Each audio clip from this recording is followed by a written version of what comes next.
Los Angeles, so we'll see how it goes.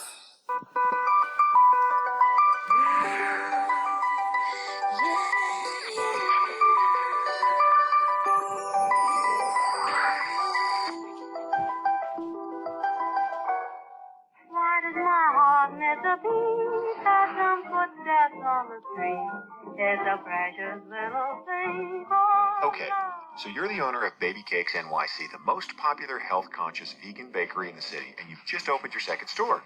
But it's all the way across country in Los Angeles, and you're facing your first big holiday rush. So how are you going to budget for it? First, let's go over some basics.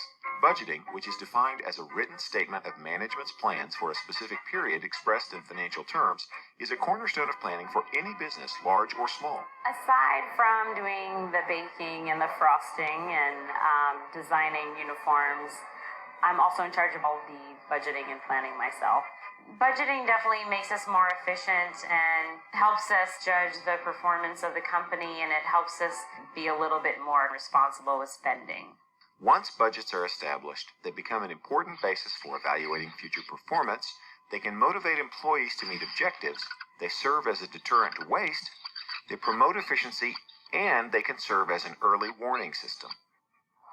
If I didn't budget, I would definitely overspend because there's so many things that I want to do for the bakery. It's like having a baby and you want to dress it up and you want to take it to Disney World and you want to make it as fun as possible. Sometimes people confuse budgeting with planning.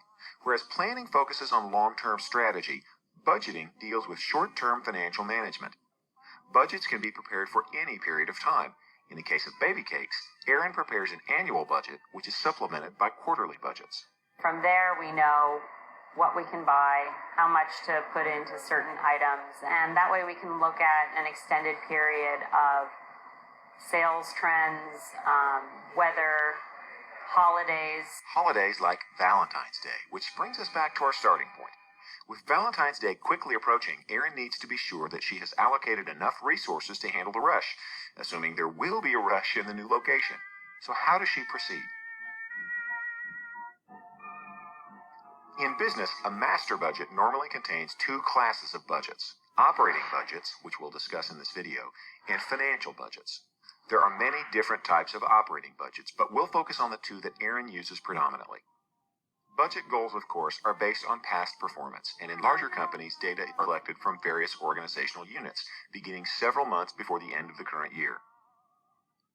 Because it is derived from the sales forecast and every other budget depends on it, the sales budget is the first budget prepared.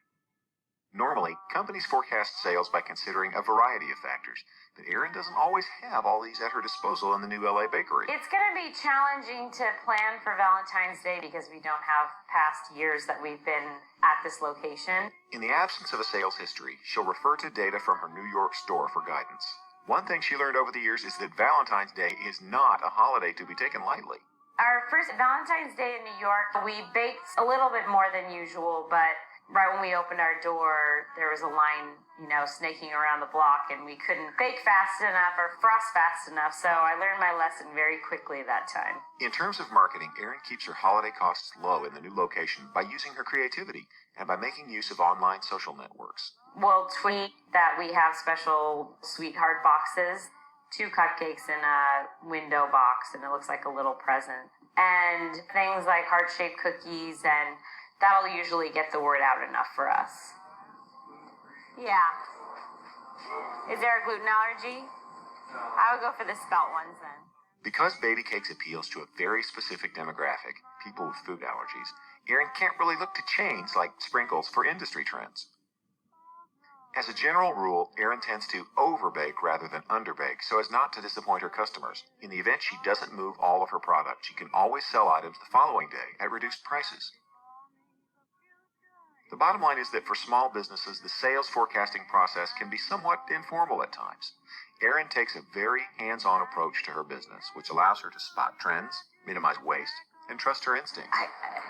When I'm here and I'm seeing the waste, then the ideas come. And when I see the reactions to certain items, the donuts, brings a really big emotional reaction from people. And if I didn't see that, then I wouldn't know to put more money into donut pans. And I would, for example, say the cornbread isn't selling, stop making it. Like you see all the little details. Okay, now let's look at an example. In her LA store, let's say that Erin normally sells about 1,000 of the red velvet cupcakes a day at $3.50 each. On Valentine's Day, she expects to sell an additional 500 or 1,500 red velvet cupcakes total.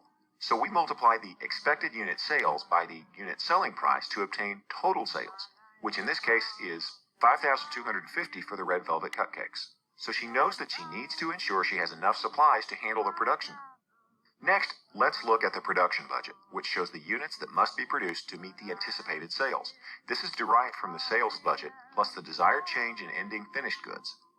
In an ideal world, a bakery wants to end the day by selling all of its product. However, it needs to maintain supplies to produce the next day's product.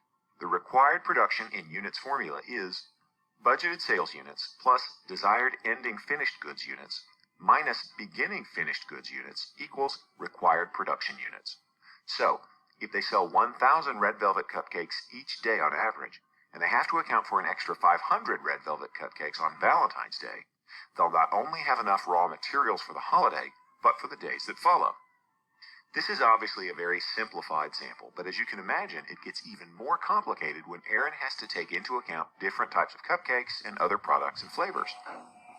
To find the bottom. Thank you. Erin worked hard to budget for Valentine's Day in her new location. Despite not having much history to help guide her decisions, she relied on a combination of traditional budgeting techniques and informal budgeting intuition to help her make decisions. And the results, or lack of them, speak for themselves. Looks like it was a big success. Budgeted perfectly. She did extremely well in her planning with respect to her cupcakes, running out just before closing time. And best of all, she knows that she has enough supplies for tomorrow, when the entire process starts all over again at 4 a.m.